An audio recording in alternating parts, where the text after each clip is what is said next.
Hi friends, welcome to SK Innovations. இன்னைக்கு நம்ம என்ன பார்க்க போறோம்னா ரொம்பவே சுவையான ஆரோக்கியமான கறிவேப்பிலை குழம்பு எப்படி பண்ணலாம்னு பார்க்கலாம்.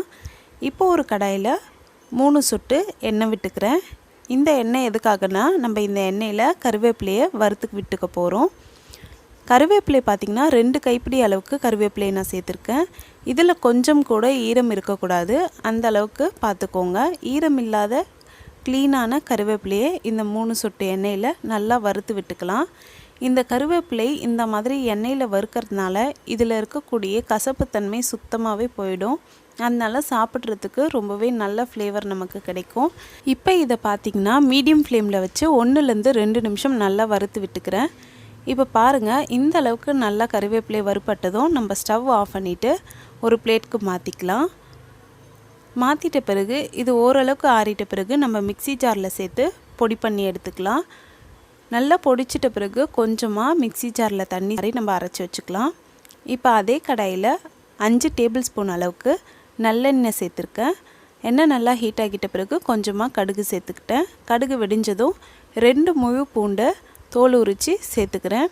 இந்த பூண்டு இந்த எண்ணெயில் நல்லா வறுபடட்டும். இப்போ பார்த்திங்கன்னா பூண்டு நல்லா வதங்கிடுச்சு.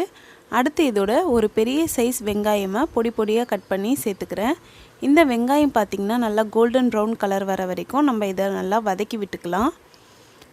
இந்த கறிவேப்பிலை குழம்புக்கு நல்லெண்ணெய் தான் ரொம்பவே சூப்பரான டேஸ்ட்டு கொடுக்கும். அதனால் முடிஞ்ச அளவுக்கு நல்லெண்ணெயில் செய்ய ட்ரை பண்ணுங்கள். நல்லெண்ணெய் இல்லாதவங்க வேறு எண்ணெய் கூட நீங்கள் பயன்படுத்திக்கலாம்.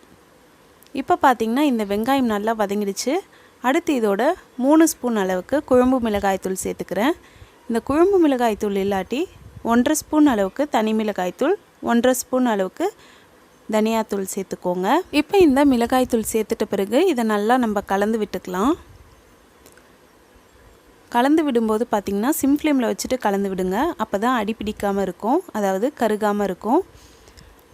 இதை நல்லா கலந்துட்ட பிறகு இதோட 3 பெரிய சைஸ் தக்காளியை மிக்ஸி ஜாரில் தண்ணி சேர்க்காமல் அரைச்சி எடுத்து வச்சுருக்கேன். அதையும் சேர்த்துட்டு அடுத்து இதோட இந்த குழம்புக்கு தேவையான அளவுக்கு உப்பையும் சேர்த்து நல்லா மிக்ஸ் பண்ணி விட்டுக்கலாம்.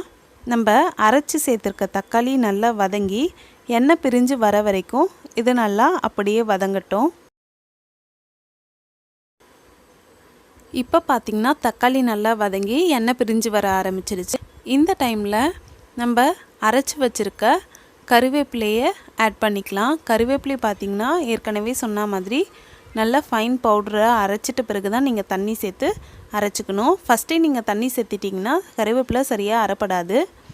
இப்போ நம்ம கறிவேப்பிலை பேஸ்ட்டை சேர்த்து 1 டைம் நல்லா கலந்து விட்டுக்கலாம். அடுத்து இதோட அந்த மிக்ஸி ஜாரில், அதாவது கறிவேப்பிலை அரைச்ச மிக்ஸி ஜாரில் கொஞ்சமாக தண்ணி சேர்த்து அந்த தண்ணியும் நம்ம இதில் சேர்த்து கலந்து விட்டுக்கலாம்.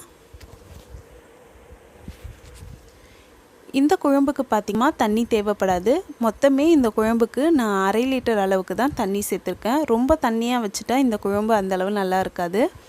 அடுத்து இதோட சின்ன நெல்லிக்காய் அளவுள்ள புளி கரைச்சி அதோட தண்ணியை சேர்த்து நல்லா கலந்து விட்டுக்கிறேன். இப்போ இது நல்லா கொதி வர வரைக்கும் நம்ம வெயிட் பண்ணலாம். இப்போ பார்த்திங்கன்னா குழம்பு நல்லா கொதிக்க ஆரம்பிச்சிருச்சு. இப்போ நம்ம தட்டு போட்டு மூடிட்டு 5 நிமிஷம் ஹை ஃப்ளேமில் வச்சு கொதிக்க வச்சுக்கலாம். இப்போ 5 நிமிஷம் ஆகிடுச்சு. நம்மளோட சுவையான ஆரோக்கியமான கறிவேப்பிலை குழம்பு சூப்பராக ரெடி ஆகிடுச்சு.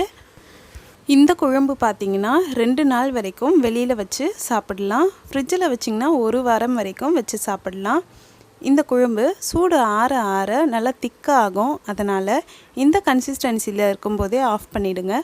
ஒருவேளை நீங்கள் 2 நாளுக்கு மேலே வச்சு யூஸ் பண்ணுற மாதிரி இருந்தால் சூடு பண்ணுறதுக்கு முன்னாடி ஒரு 1/2 டம்ளர் அளவுக்கு தண்ணி சேர்த்து சூடு பண்ணிவிட்டு அப்புறமா நீங்கள் சர்வ் பண்ணிக்கலாம். அப்படி சாப்பிட்டா தான் கரெக்டான கன்சிஸ்டன்சி இருக்கும். நான் ரொம்பவே திக்காக இருக்கும்.